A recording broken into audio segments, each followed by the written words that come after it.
आज का टॉपिक है कोरिलेशन। कोरिलेशन का हिंदी होता है सहसंबंध। मतलब किसी भी चीज़ के बीच में संबंध कैसा है, कितना है, इसके बारे में स्टैटिस्टिकल सीरीज में हम लोग पढ़ेंगे। सांख्यिकी में सहसंबंध से के अंतर्गत यह ज्ञात किया जाता है कि दो या दो से अधिक समंक श्रेणियों के चर मूल्यों में कोई पारस्परिक संबंध है अथवा नहीं, और यदि कोई पारस्परिक संबंध है तो उसकी दिशा एवं परिमाण क्या है। दैट मीन्स कि जो स्टैटिस्टिकल सीरीज में जो हमारा वैल्यू रहता है उसके दो रहता है, दो वैल्यू अगर है तो दोनों के बीच में संबंध कैसा है, रिलेशन कैसा है, और अगर कोई भी रिलेशन है तो उसका डायरेक्शन क्या है और उसका रिजल्ट क्या है ना। तो ये हम लोग स्पेशली कोरिलेशन में पढ़ते हैं, डेटा से रिलेटेड है ये। डेटा के दो डेटा के बीच में हम लोग रिलेशन को दिखाते हैं। इसमें दो महत्वपूर्ण बात है कि यदि किसी चर मूल्यों में संबंध है भी या नहीं, ये भी इम्पोर्टेंट है कि अगर कोई दो हमको दिया हुआ है वैल्यू तो उसके बीच में कोई संबंध है भी कि नहीं। तो जब संबंध होता है तो दो समंक श्रेणियों के चर मूल्यों में एक चर मूल्य का परिवर्तन दूसरे श्रेणी के चर मूल्य को प्रभावित करता है, तो वे दोनों समंक श्रेणियां से संबंधित कही जाती है। दैट मीन्स अगर दो कोई वैल्यू दिया हुआ है दो तरह का, तो उसमें रिलेशन है भी कि नहीं, ये है। अगर रिलेशन है दैट मीन्स है कि अगर कोई एक चेंज होता है तो दूसरा भी उस पर उसका इफेक्ट होता ही होता है, तो उसको कहेंगे कि संबंध है। तो जैसे मान लीजिए कि वर्षा की मात्रा अधिक होने से फसल के उत्पादन की मात्रा बढ़ जाएगी, है ना। बारिश जब होगा तो क्या होगा, फसल बढ़ जाता है, इरिगेशन सुविधा मिल जाती है। दूसरा, महंगाई बाजार में बढ़ जाएगी तो मांग कम हो जाएगा। तो इससे रिलेटेड जो भी डेटा होगा वो क्या होगा, एक दूसरे से को प्रभावित भी कर रहा है ना। तो ये इम्पॉर्टेंट है कि उनके बीच में संबंध है कि नहीं। और ये संबंध जो होते हैं वो ऋणात्मक और धनात्मक दो तरह के होते हैं, ठीक है।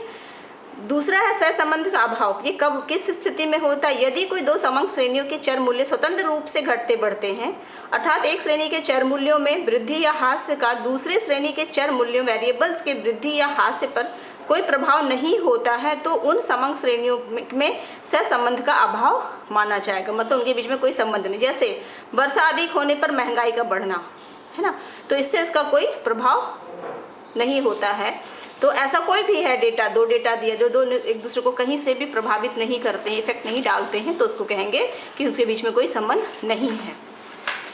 अब सहसंबंध हम लोग पढ़े कि दो प्रकार के होते हैं, एक पॉजिटिव होता है और एक निगेटिव होता है। पॉजिटिव को डायरेक्ट भी कहते हैं, नेगेटिव को इनवर्स भी कहते हैं या अप्रत्यक्ष कहते हैं। धनात्मक कब होता है, जब एक श्रेणी के चर मूल्यों में वृद्धि होने पर दूसरी श्रेणी के चर मूल्यों में वृद्धि होती है, अथवा एक में कमी आने पर दूसरे में भी कमी आती है, तो चर मूल्यों के इस सहसंबंध को धनात्मक कहा जाएगा। मतलब है कि कोई एक बढ़ेगा तो दूसरा भी बढ़ेगा, एक घटेगा तो दूसरा भी घटेगा, तो ये पॉजिटिव कहलाता है, ये पूरी तरह से प्रभावित होता है। तो जैसे हम लोग कह सकते हैं ना कि वर्षा अधिक होने पे फसल का उत्पादन अधिक हो रहा है, तो दैट मीन्स दोनों पॉजिटिव है, ठीक है। तो ये हो गया पॉजिटिव रिलेशन। ऋणात्मक, जब एक श्रेणी के चर मूल्य में वृद्धि होने पर दूसरे के चर मूल्य में कमी होती है, या एक चर मूल्य में कमी होने पर दूसरे में वृद्धि, मतलब उल्टा काम होता है। जैसे अभी बताया ना कि महंगाई बढ़ने से क्या हुआ, मांग घट गया, तो ये क्या हुआ, एक बढ़ा तो दूसरा घट गया। तो जब ये होता है, एक बढ़ने से दूसरा घटता है, तो इसको क्या कहते हैं, ऋणात्मक या नेगेटिव रिलेशन कहते हैं। दोनों एक दूसरे को उल्टा प्रभावित करता है। तो इस ढंग से हम ये सारणी के द्वारा दिखाते हैं कि कोई भी रिलेशन में कैसा होता है। जैसे यहाँ पे है श्रेणी में, एक्स श्रेणी में जो नंबर्स है वो बढ़ रहे हैं, तो वाई श्रेणी के नंबर्स भी बढ़ रहे हैं। अब द्वितीय दशा में क्या है कि इसमें घट रहे हैं तो इसमें भी घट रहे हैं इसके वेरिएबल। वैसे ही ऋणात्मक में क्या है, जैसे ये है, ये बढ़ता हुआ है तो ये घटता हुआ वैल्यू है। यहाँ पे क्या है कि ये घटता हुआ है तो ये बढ़ता हुआ वैल्यू, मतलब उल्टा हो रहा है, उल्टा इफेक्ट हो रहा, तो ये हो गया नेगेटिव। सहसंबंध के परिणाम को सहसंबंध गुणांक के द्वारा व्यक्त करते हैं। इसमें एक कोरिलेशन, कोएफिशिएंट ऑफ कोरिलेशन, मतलब है कि जो रिजल्ट आ रहा है उसको जो हम लोग कैलकुलेट करते हैं उसको ही कोएफिशिएंट ऑफ कोरिलेशन कहते हैं। कोरिलेशन तो संबंध हो गया, लेकिन जब उसको कैलकुलेशन करते हैं ना तो वो क्या कहलाता है, कोएफिशिएंट ऑफ कोरिलेशन कहलाता है। ये सहसंबंध का में शब्दों के द्वारा भी होता है। अब जब कोई संबंध का अभाव होगा, अगर कोई दो श्रेणी है, सीरीज है डेटा का, उसमें अगर कुछ भी रिलेशन नहीं है तो उसके गुणांक क्या होंगे, मतलब उसका जो रिजल्ट आएगा वो क्या होगा, 0 होगा। अगर पॉजिटिव संबंध है तो उसका गुणांक को +1 कहते हैं, और अगर नेगेटिव संबंध है तो उसके गुणांक का मान, मतलब उसका जो फाइनल जो रिजल्ट, उसको जो आंसर बताएंगे वो क्या कहेंगे, -1 बताएंगे। तो 0 से मतलब कोई रिलेशन नहीं है, +1 मतलब पॉजिटिव रिलेशन है, -1 मतलब नेगेटिव रिलेशन है। इसको कभी कभी हम शब्दों के द्वारा भी प्रयोग करके बताते हैं। उच्च स्तरीय घनात्मक सहसंबंध, मध्यम स्तरीय घनात्मक सहसंबंध, निम्न स्तरीय घनात्मक सहसंबंध। तो इसमें क्या होगा, उच्च स्तरीय में इसको 1 से जोड़ते हैं, 1 से 0.75 तक में उच्च स्तरीय, 0.75 से पीछे 20.25 है ना, इसके बीच में जो होगा वो मध्यम होगा, और 0 से लेके 0.25 तक होगा तो वो क्या होगा, निम्न स्तरीय घनात्मक संबंध सहसंबंध।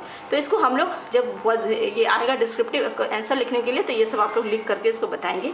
वैसे ही ऋणात्मक गुणांक के लिए उच्च स्तरीय में -0.75 से 1, मध्यम स्तरीय में -0.25 से -0.75, और निम्न स्तरीय से ये जो है ना 0 से 0.25, यहाँ पे गड़बड़ हो गया है, ठीक है, 0 से -0.25 तक होगा। इस प्रकार सहसंबंध को अलग अलग तरीके से हम लोग दर्शाते हैं।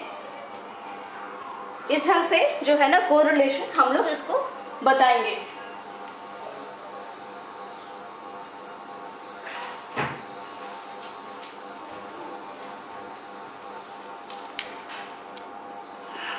-0.25 ये होगा आंसर, ठीक है। Thank you.